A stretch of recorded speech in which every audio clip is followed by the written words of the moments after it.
Okay, in this video we're going to continue working on the review packet for 2.1 to 2.4, and we start our focus on number 8, analyzing the graphs. So the question for A, well, first off, let's go back and let's look at what they're telling us in the question. So the number of farms in the United States T years after 1927, so that's going to be important when you're trying to read your graph, is F of T in millions. So the numbers on the left-hand column, on the left-hand axis, which is the y-axis, are written in millions of farms. And on my left here, I have three different graphs. I have the graph of F of T, which is right there. Then I have the graph of F prime of T, which is this parabola. Then I have the graph of F prime prime of T, which is right up there. So I've got three graphs to analyze. Here are my years starting in 1925. All right, now we're ready to read that first question.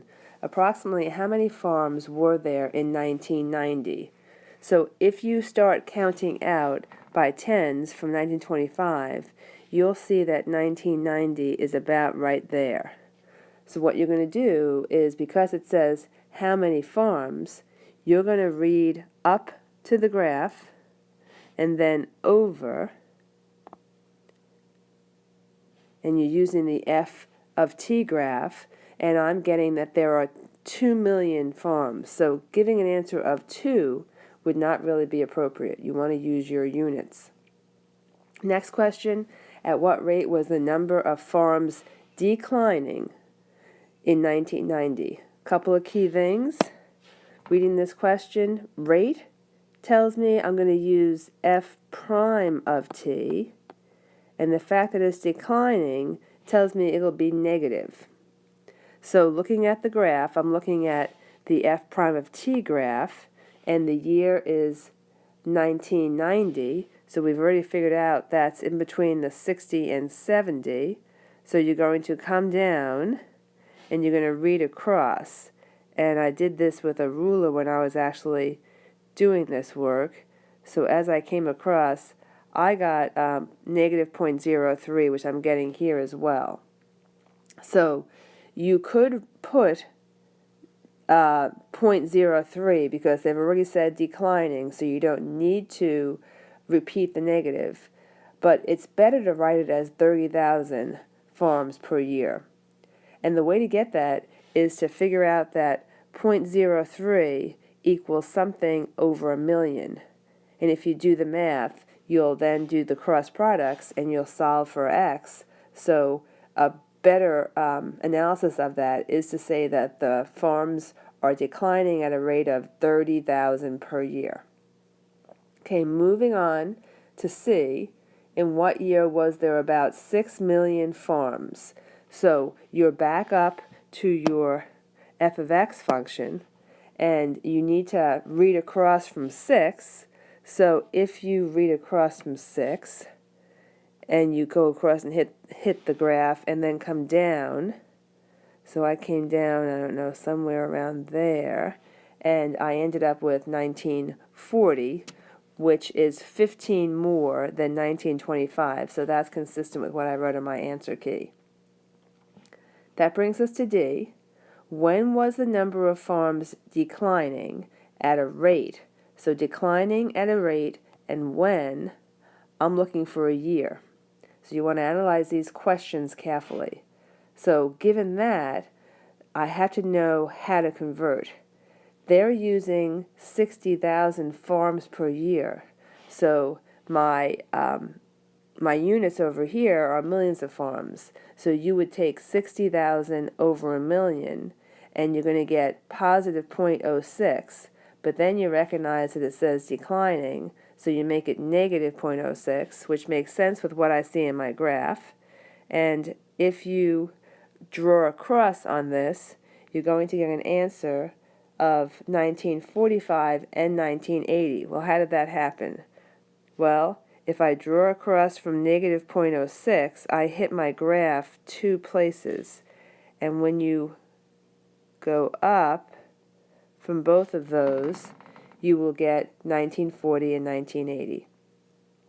The last question for these particular graphs, when was the number of farms declining fastest?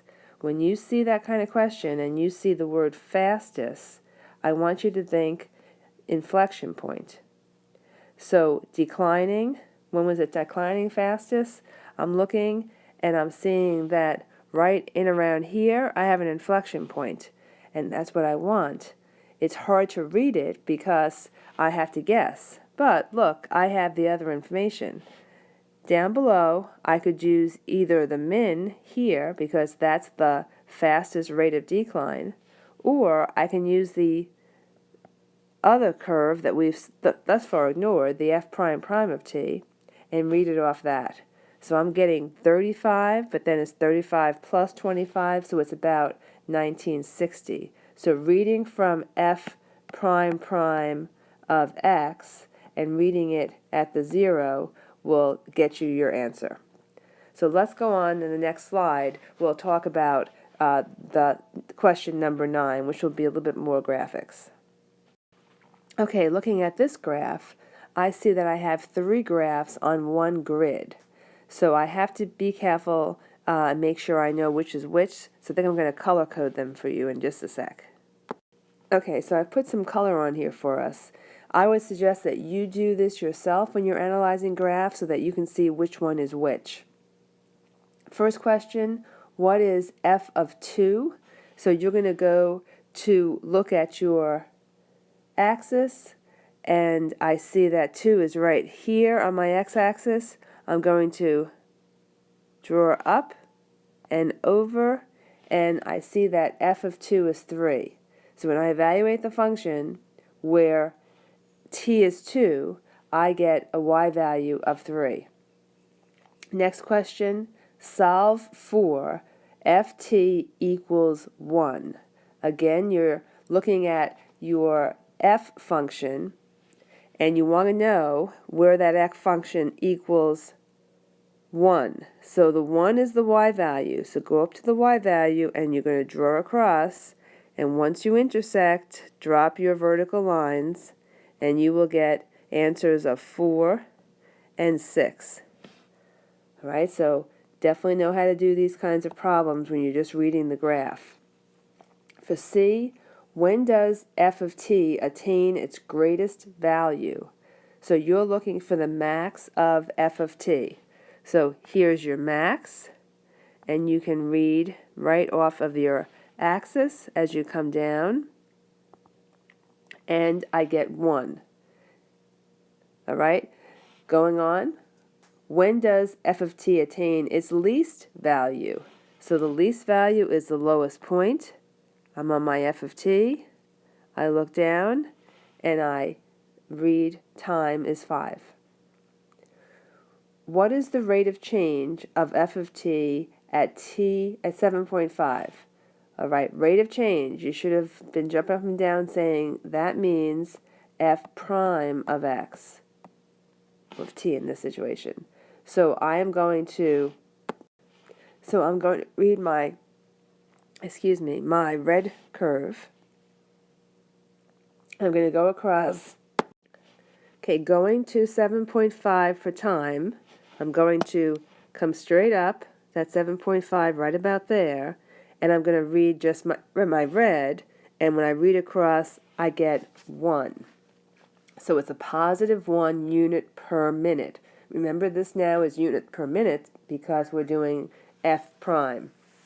Okay, for f, when is ft decreasing? Decreasing at the rate of 1 unit per minute. So I need to know when it's decreasing.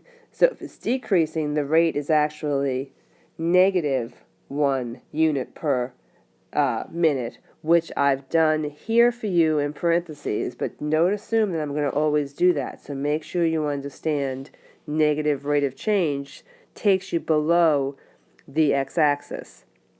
So you're going to go over to your graph, and you're going to go down to -1, and you're going to see that you hit the curve 2 places.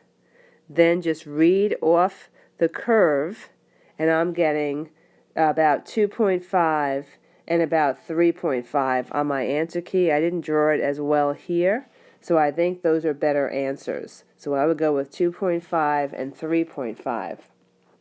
Question G, when is FT decreasing at the greatest rate? Decreasing and greatest rate tells me it's an inflection point, and it'll be the one that reflects the decreasing side of my original function. So look at inflection points. That is the blue graph we have not yet read. And I have two inflection points right here at 3 and right here at 7.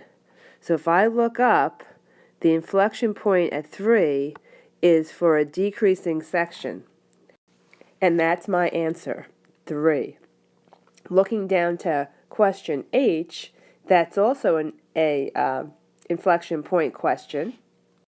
But this time they want to know where FT is increasing at the greatest rate. So that's our 7, time of 7, because when you look at that, it takes you to the part of the function where you have an inflection point at the steepest positive section. So that answer is 7. Okay, we have 2 more problems to do. We'll do those on the next slides. Here is question number 10, and in this question we're back to having an analysis of your critical values and points. So I've kind of front-loaded the information here. Notice I also changed the question a little bit. A should now say finding the critical values. I think that's better written. And B should say determining the critical points, which means that you have to get the Y value that goes along with the X in the critical value to get an actual point. So my answers are up front. Here is my first derivative right there. Then I'm going to factor that. Now, key point, when you factor this, make sure that you keep that negative in front. That is very, very, very important for your analysis. The negative in front does not impact your critical values. It does definitely impact how you interpret your slope. So keep your negative there. So I have critical points of critical values, of 1 and 5. They will be on my graph down here, which is my sign chart. So I've only done the F prime analysis, but that's down here, and I've tested on either side. So what I'm noticing is that if I plug in a number to the left of 1, so I picked 0, if I plug that in my slope equation, what happens is I have a negative here times a negative there, which is a positive, but then the positive times this negative makes my slope negative. That's why I have the negative here. And if my slope is negative, my function is decreasing. So you can see how important that negative is in front, because if I didn't have it there, I'd have a very different result. Now picking a number between 1 and 5, let's say we pick 3. So picking 3, the x minus 5 will be 3 minus 5. That would be negative, so this is negative. 3 minus 1 would be positive. Negative times a positive is a negative, but then times the negative gives me a positive. So my slope is positive here, therefore my function is increasing. And continuing to use my sign chart to analyze the first derivative test, if I take a value to the right of 5, so say picking 6, this first parenthesis would be positive, so would the second parenthesis, but then positive times a negative gives me a negative, and my function is decreasing at that point. So I've listed the results of these first derivative tests right here for you to coincide with letter B of my answer. So that's here. Make sure you understand that. And then going on to a discussion of concavity and the inflection point, you are checking right on top of your critical value. So you're not testing to the right and to the left of it. You're testing right on top. So I don't have the F prime prime on this chart, but let's go ahead and put it there. So if I'm going to do F prime prime of x, then looking right at the critical value of 1, if you plug the 1 into your second derivative, which is right here, that's going to get me negative 2 plus 6, which is positive. If it's greater than 0, I have a min. So let me just fix that for a second.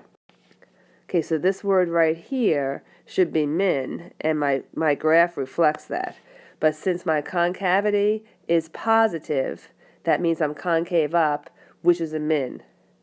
Now let's check 5. If I plug 5 back into here, that's a negative 10 plus 6. That's negative. If it's negative, I have concave down, which is a max, and so at the critical point, 5, 8 1/3, I have a max. So here's my graph that reflects that.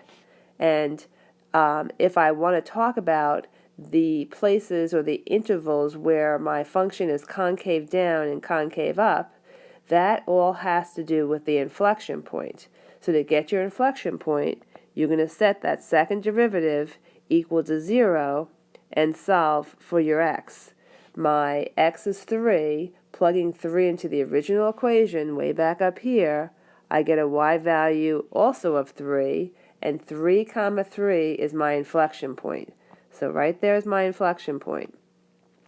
So if I want to discuss concavity, I can say the function is concave up from negative infinity all the way to that point of 3, non-inclusive, because at 3, the concavity is neither up nor down. Then I'm concave down from 3 to infinity. And that's the complete analysis of 10. Let's finish up with 11. Okay, here we are at problem number 11. It says sketch the graph, which I have down below. And I sketched it by finding the critical values and then determining critical points. And then I'm going to comment on the concavity and the inflection points. So first off, set your, you'll get your first derivative. Your first derivative is x minus 4. Set that equal to 0, and that happens at x equals 4. That's a critical value. Put the 4 back in the original function, and you will get the y value of negative 2. So I have a critical point of 4, negative 2. Set up your sign chart. So here's my 4. Checking to the left and to the right, I find if I plug in, let's say, 3 into that first derivative, that gives me 3 minus 4, which is negative. My function is therefore decreasing. If I plug in 5, so checking to the right, because I'm doing the first derivative test, checking to the right, I plug in a 5. 5 minus 4 is 1, so therefore that's a positive number. If my slope is positive, my function is increasing. Checking my concavity, and I'm going to do a second derivative test. Taking the second derivative first off, I get a constant value of 1. So regardless of where I plug in my x from, I'm always getting a positive value because my second derivative is independent of x. So therefore, since my second derivative gives me a positive, I have a function that is concave up throughout its entire domain. And therefore, when I sketch it, I'm reflecting that. So key points to sketch, make sure you include your y-intercept, and then here's your min. A point about inflection points, there are no inflection points because if f prime prime equals 1, then it never equals 0. And therefore, an inflection point you get by having your second derivative equal 0. That doesn't happen. There are no inflection points, and we are all done. I hope this was helpful to you.